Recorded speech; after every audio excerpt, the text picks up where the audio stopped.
ভাই ও মাঝি ভাই ভাই যে হিসাবে ম্যাক করছে নৌকা কুলে ভিড়বে ভাই বরিশালে মাঝে আছে টেনশনের কোনো কারণ নাই গেরিলা পদ্ধতি অবলম্বন করে নৌকা পারে নিয়ে যাব ইনশাআল্লাহ ইনশাআল্লাহ আজকে আগস্ট মাসের 1 তারিখ তো শুক্রবার দিন বিকেলবেলা অনেক মানুষের সমাগম দেখেন অনেক মানুষ বিশাল সমাগম আসি চিলপাড়া বিলে এই পাশে হইল নদী আর বিলটা সামনে লগে আছে আমরা রে যে বড় ভাই আসসালামু আলাইকুম আও কি তো আপনারা আসেনি ভালো কুমিল্লার ভাষায় কথা কইতেও ভালো লাগে শুনতেও ভালো লাগে আমি এখন আজকে আপনারা এই জায়গাটা দেখাইতাম বুঝলা খুব সুন্দর একটা বিল আপনারা দেখছেন কিনা জানি না আমি আর কামরুল ভাই যাইতাছি নাঙ্গলকোট থানার চিলপাড়া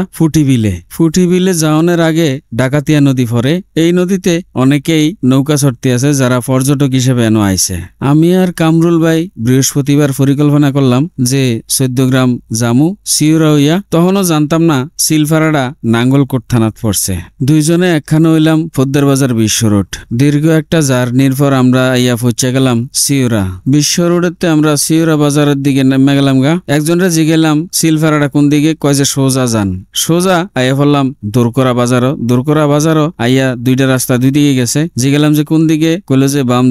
বাম দিকে সোজা আইয়া দেই যে ঠিকে এনে চিলপাড়াটা ডাকাতিয়া নদীতে এখন ফানি টইটম্বুর কানায় পরিপূর্ণ আর মাদি দিয়া নৌকা চলতে আছে ইঞ্জিনের হাতে চালাইন না এই সমস্ত নৌকা আর স্পিড বোট এডি চড়তাছে এখানকার যারা পর্যটক আইছে তারা এই রংটি চাইতে চাইতে কামরুল ভাইয়ের চোয়ের তলে ফিরে গেল হঠাৎ করে দূরে নৌকাত করে মানুষ চড়তে আছে কিও ঘটনা কি এরপরে আমার নজর আইলো আরো কয়েকটা নৌকা বুঝলাম যে ওই জায়গাতে আসলে মূলত বিলের নৌকাটি দুজনে যাওয়া ধরলাম হেদিকে যাওয়ার সময় দেখতে আসি এক কাকুয়ে কতলা দেশি মাছ এবারে সম্ভবত জাল দিয়া খেওয়াইয়া ধরছে এডি লইয়া বইয়ে রয়েছে ব্যস্ত বিল্লা জিগেলাম কত কয় যে 700 টাকা দাম হইন না আমরার চোখ দুটা কপাল উঠে গেছে যাই হোক গাইডটা গেলাম গা ফুটি বিলের খেয়াঘাটে এটারে খেয়াঘাট কইলেও ভুলইব আসলে দর্শনার্থীরারে বিলের ভিতরে সরাইয়া আননের লেগা এখানে মানুষে স্থানীয়ভাবে নৌকার ব্যবস্থা করছে তারা এনো এডি ভাড়ায় মানুষের দেখাই আনে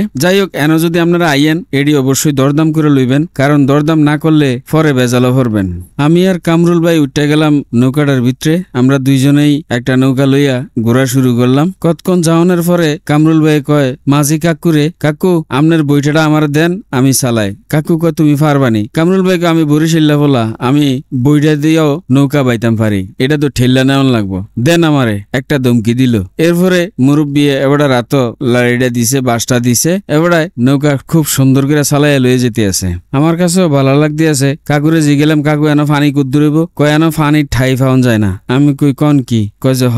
আমরা বিলের মধ্যে যাওনে আকাশটা আবার হাস করে লেছে চারিদিকটা আন্ধার হয়ে গেছে গুড়ি বৃষ্টিও ভরতে আছে কামরুল ভাই কয় আপনার ক্যামেরা ট্যামেরা আছে ভাই ছাতি আসেনি আপনার কাছে আমি কইলাম যে ছাতি তো আমার বউ দিয়ে দিছে কিতা করতাম কয় যে ছাতিটা মাথার দিলাম ক্যামেরাটি যাতে না ভিজে কামরুল ভাইয়ের কথা মতো ক্যামেরাটা যাতে না ভিজে আমি ছাতিটা মাথার দিলাম এর মধ্যে আবার বৃষ্টি নেমে গেছে ছাতি বন্ধ করে লাইলাম আর এডি করতেই আমরা আবার কুলো অর্থাৎ তীরে আইয়া ফেললাম নৌকার থেকে নেমে গেলাম গা কামরুল ভাই কয় দেখেন আইসিজন এনো কিছু খাইয়ে যাই আমার খাওয়ানোর এত একটা চাহিদা নেই কারণ বাত ফাত এবার আমারে ফোন দিছে আমি খানাটা আতার ফাতার খাইয়া তাড়াতাড়ি বার হয়ে গেছি গা যার কারণে আমার ফেটেও খিদা নাই এরপরও যেহেতু হেমিয়া রিকোয়েস্ট করছে নিশ্চয়ই এবার খিদা টিদা লাগছে আমি না খাইলে আবার এবার ঠিক মতো খাইতো না যার কারণে খাইতাম গেলাম একটা জায়গাতে নয় আমরা অর্ডার দিছিলাম চিকেন চাপ আর নান রুটি যে একটা চাপ আইনা দিছে ভাই এটার কথা আর নাই কইলাম তবে আপনারা যদি এনো আইয়া খাইতেন টাইতেন চান তাইলে অবশ্যই খোঁজ খবর লইয়া তারপরে খাইবেন কারণ এনো 4-5টা রেস্টুরেন্ট আছে ভালো খাওয়ানোর লেগা এনো জিনিসটির দামও বেশি আবার কোয়ালিটি এবং কোয়ান্টিটিতেও সমস্যা আছে যাই হোক হেনতে আমরা বিল টিল দিয়া ফটো সেশন করে চলে এলাম এবার রাস্তা ধরে আটতে আসি দেখতে আছে দুনিয়ার মানুষ আইতে আছে খালি বড় গাড়ি লইয়া যার সামর্থ্য অনুযায়ী আইতে আছে কেউ আলিশান গাড়ি লই আইয়ে কেউ বাইক লই আইয়ে কেউ প্রাইভেট কার লই আইয়ে কেউ রিক্সা আর অটোত করে আয়া পরে কেউ সিএনজিত করে আয়া পরে এনো যদি আপনারা আইতেন চান আপনারা দুই দিক থেকে আইতেন পারবেন যারা ফেনী অথবা আশেপাশের এলাকা থেকে আইবেন তারা বিশ্ব রোড দিয়া সিউরা আয়া পড়বেন সিউরাতে সিএনজি করে সিলফারা আয় করবেন। আর যারা নোয়াখালী, লাকসাম, মনোহরগঞ্জ এইসব এলাকার থেকে আইবেন তারা লাকসাম হইয়া আইতেন পারেন, সিলফারা কইলে সবাই আপনারা দেখাই দিব। আর যারা শহরেতে যাইবেন তারা কুমিল্লা শহরেতে সিওরা আয় করবেন, 14 গ্রাম সিওরাতে এন সিএনজি পাওয়া যায়, সিলফারা ডাইরেক্ট সিওরাতে সিএনজি তুটবেন। যাই হোক, আজকের ভিডিও এই পর্যন্তই। ভবিষ্যতে আপনারা লগে দেওয়া হইব অন্য কোনো ভিডিওতে অন্য কোনো বিষয় লিয়া। এই পর্যন্ত আপনারা ভালো থাকেন, সুস্থ থাকেন, সুন্দর থাকেন। আর আমার পেজটা ফলো দিয়া বেলাল ভাইয়ের লগেই থাকেন।